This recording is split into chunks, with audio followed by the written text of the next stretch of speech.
जमिनीमध्ये पाण्याची गरज वरचेवर जेवढी जास्त लागेल तेवढं पिकाचं उत्पादन जास्त चांगलं मिळतं. आता ही निचरा शक्ती किंवा हे सगळ्या गुणधर्माबद्दल आपण थोडीशी सविस्तर माहिती घेऊया. एखादं पीक जमिनीत वाढवताना अ, बऱ्याच जमिनी आज महाराष्ट्रामध्ये अल्कतेकडे गेलेल्या आहेत. सामू 7.5, 8, 8.5 असा पुढे पुढे गेल्यामुळं जमिनी अल्कतेकडे झुकतायत. आता ह्या अल्कतेकडे नेमकं का जात आहेत? ही अल्कता निर्माण कुठनं होते असा ज्यावेळेला शोध घेतला त्यावेळेला भूसूक्ष्मजीवशास्त्राच्या पुस्तकामध्ये असं संदर्भ मिळाले की एखाद्या पिकाचे अवशेष कुजताना सेंद्रिय आम्ल तयार होतात.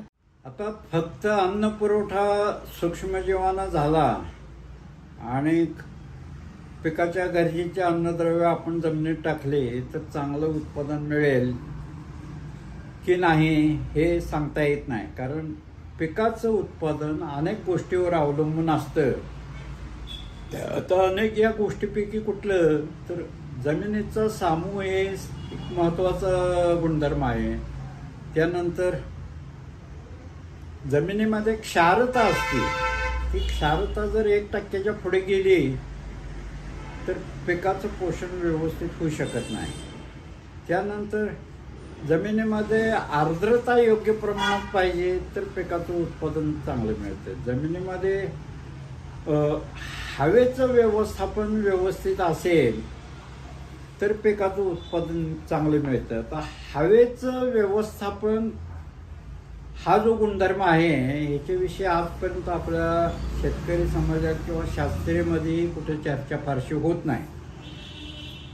प्राणवायूचा पुरवठा असेल, पिकाला अन्नद्रव्य पुरवठा करणारे जी काही जीवाणू आहेत ते सगळ्या हवेच्या सान्निध्यात वाढणारे आहेत. त्याच्यामुळे प्राणवायूचा जितका चांगला पुरवठा होईल तितकं त्या पिकाचा अन्न पुरवठा चांगला होतो. आता ह्या प्रत्येक भागाबद्दल वापरून जमीन खराब होत असते. पीक आपण एखादं उत्पादन घेतो त्यावेळेला जमिनीमध्ये सेंद्रिय कार्बाईड टक्केवारी कमी होते. त्यानंतर क्षारता वाढते. त्यानंतर सामू 7च्या पुढे जातो आणि अल्कधर्म्य होतो. तो सामू जसजसं त्याच्याकडे लक्ष दिलं गेलं नाही तर कालांतरानं जमीन अल्कधर्म्य होते. तिसरा एक चांगला गुणधर्म आहे हा निचरा शक्ती आहे.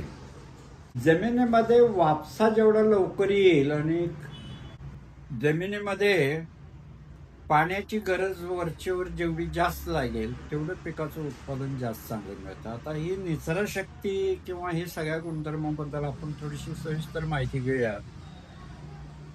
एखादं पीक जमिनीत वाढवताना बऱ्याच जमिनी आज महाराष्ट्रामध्ये अल्कतेकडे गेलेल्या आहेत. सामू 7.5, 8, 8.5 असा पुढे पुढे गेल्यामुळं जमिनी अल्कतेकडे झुकतायत. आता ह्या अल्कतेकडे नेमकं का जात आहेत? ही अल्कता निर्माण कुठनं होते असा ज्यावेळेला शोध घेतला त्यावेळेला भूसूक्ष्मजीवशास्त्राच्या पुस्तकामध्ये असं संदर्भ मिळाले की एखाद्या पिकाचे अवशेष कुजताना सेंद्रिय आम्ल तयार होतात आणि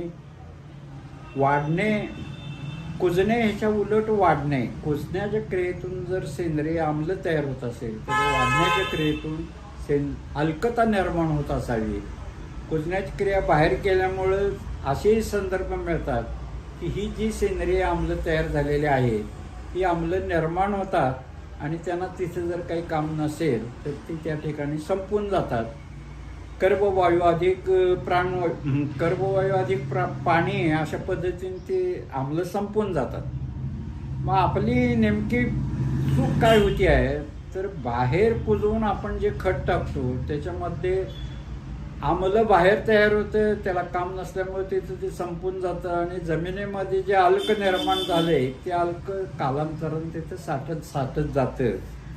आणि साधारणपणे 15-20 वर्षांनंतर आपल्याला असं दिसतंय की जमीन आता ही अल्कधर्मी झाली आहे तर अल्कधर्मी जमिनीमध्ये पिकाचं पोषण व्यवस्थित होऊ शकत नाही. अनेक अन्नघटक त्या पिकाला त्या अल्कतेच्या माध्यमामध्ये शोषण करता येत नाहीत आणि त्याच्यामुळे पिकाचं उत्पादन घटते. तर इथं पहिल्यांदा आपल्याला सामू कसा दुरुस्त करता येईल, तर जागेला सेंद्रिय पदार्थ कुजवायचे, सेंद्रिय आम्ल जागेला तयार करायची आणि तिथं पिकाच्या वाढीतून निर्माण होणारे अल्क आणि पिकाच्या शेष भागातून कुजणारे आम्ल ह्या दोघांचा संगम झाला की ते दोघं एकमेकाशी झुंजून संपून जातात आणि जमीन उदासीन होती. 7च्या आसपास त्याचा सामू राहतो आणि 7च्या आसपास सामू राहणं ही जमिनीच्या सुपीकतेनं पिकाच्या उत्पादनाच्या दृष्टीनं सगळ्यात महत्त्वाची गोष्ट आहे. आता असंच वेगवेगळे अन्नद्रव्य तिथे टाकत आपण असताना त्याचे जे शेष भाग आहेत त्याच्यातून जमिनीमध्ये क्षारता वाढत जाते. ही क्षारता विघटन होऊन ती निचरून खाली तरी गेली पाहिजे किंवा वाफून वर तरी गेली पाहिजे. अशासाठी जागेला कुजवण्याच्या क्रियेतून जी काही वेगवेगळी रसायनं निर्माण होतात त्या रसायनांचा ह्या क्षारतेशी संबंध येतो आणि ती एकमेकाशी झुंजून संपून जातात त्या रासायनिक क्रियेतून. त्याच्यामुळे जागेला कुजवणं हे सगळ्यात महत्त्वाचं आहे. आजपर्यंत आपण जागेला न कुजवल्यामुळं क्षारता वाढली. जागेला कुजवायला लागले की लगेच ती क्षारता कमी येते आणि क्षारतेचे प्रश्न आपल्याला कमी होऊन जातात. आता तिसरी गोष्ट आहे, ही जमिनीमध्ये पाण्याचा निचरा चांगला व्हायला पाहिजे आणि वापशेची जमीन आपण ज्याला म्हणतो तशी जमीन तयार व्हायला पाहिजे. महाराष्ट्रामध्ये अभ्यास केला तर अनेक ठिकाणच्या जमिनी आज पाणबोजड किंवा चिबडी झाल्या आहेत. ह्याला कारण त्या निचरा होऊ शकत नाही. तर निचरा होण्यापाठीमागे नेमकं विज्ञान काय आहे, तर बाहेर आपण जमिनीच्या कुजवतो सेंद्रिय पदार्थांनी चांगलं कुजलेलं खत टाकतो, त्यावेळेला कुजण्याच्या क्रियेतून डिंकासारखा एक पॉलिसॅकराइड म्हणून नावाचा पदार्थ तयार होत असतो.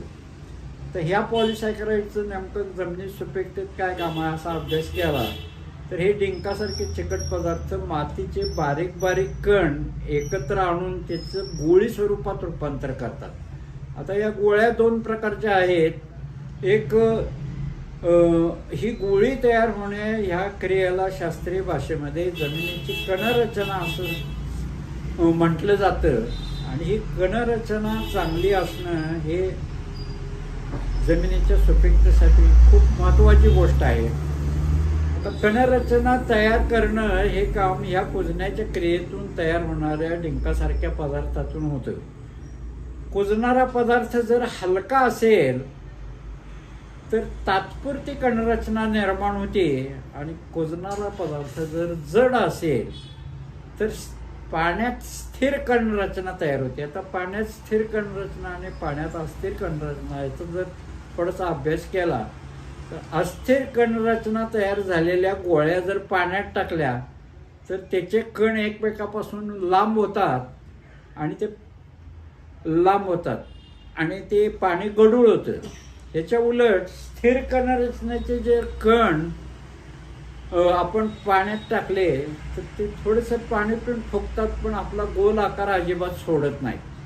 आता गोल आकार तसाच राहणं म्हणजे पाण्यात स्थिर कणरचना जमिनीची तयार होणं हे सुपीकतेच्या दृष्टीनं सगळ्यात अत्यंत महत्त्वाची गोष्ट आहे.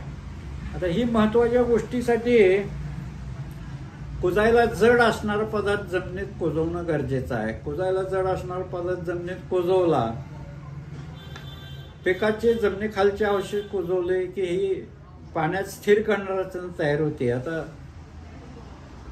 कणरचना तयार झाल्यानंतर पिकाची निचरा शक्ती वाढती म्हणजे नेमकं काय, त्याच्यामुळे निचरा जलदून वापसा लवकर येतो म्हणजे नेमकं काय होतं, तर आपण ह्याचं लक्षात घेण्यासाठी 2 चाळण्या घेऊया.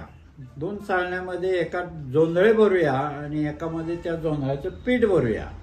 तर असं जर केलं तर ज्या ठिकाणी जोंधळे आहेत त्या ठिकाणी वरनं पाणी त्या चाळणीत उतरत राहिलं तर सगळं पाणी खाली निघून जाईल.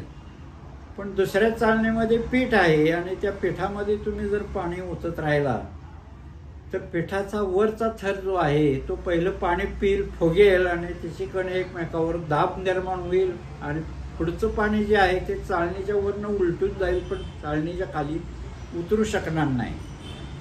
ह्यासाठी जमिनीमध्ये पाण्यात स्थिर कंडरचना आपण निर्माण करायची पाहिजे आणि पाण्यात स्थिर रचना करण्यावर म्हणजे कुजायला जड असणारे पदार्थ निर्माण करणं. कुजायला जड असणारे पदार्थ म्हणजे जमिनीच्या खालचे अवशेष आपण कुजवतो त्यावेळेला कुजायला जड असणारे पदार्थ तिथं कुजतात.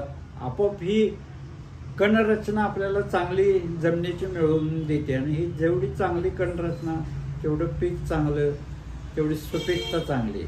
आता त्याच्या पुढचा भाग आहे की ही जीवाणुसृष्टी, अन्न पुरवठा करणारी किंवा कुजवणारी सर्व जीवाणुसृष्टी ही प्राणवायूच्या सान्निध्यात काम करत असते.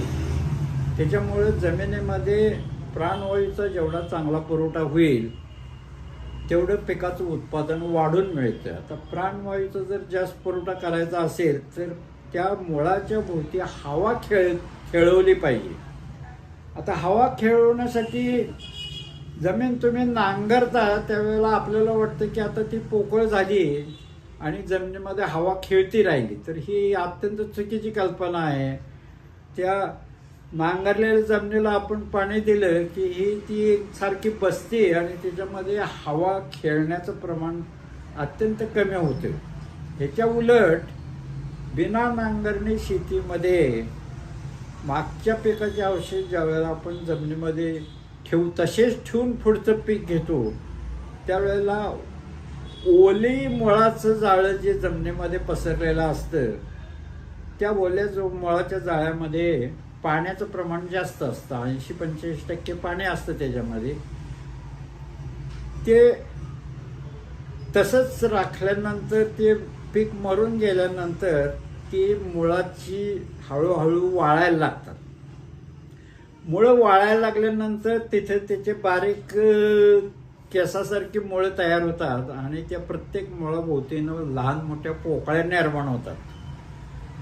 संपूर्ण जमिनीमध्ये मुळाचं जाळं पसरलेलं असतं आणि ते संपूर्ण जाळं आकसल्यामुळं जमीन सच्छिद्र चांगली पद्धतीनं होती आणि जमिनीमध्ये हवा चांगली खेळली जाते.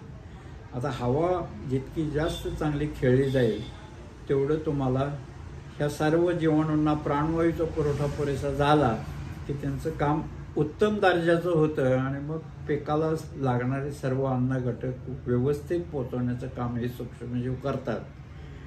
असे 3-4 घटक सेंद्रिय कर्बाचं व्यवस्थापन आपण ह्या जागेला कुजवण्यातून केल्यामुळं आपोआप हे सर्व घटक जमिनीतले जे सुपीकतेच्या दृष्टीने महत्त्वाचे आहेत त्याच्यामध्ये आपोआप सुधारणा होती आणि सुपीकता वाढवून आपल्याला पिकाचं उत्पादन चांगलं मिळतं. पुढचा भाग आपण नंतर बघूया.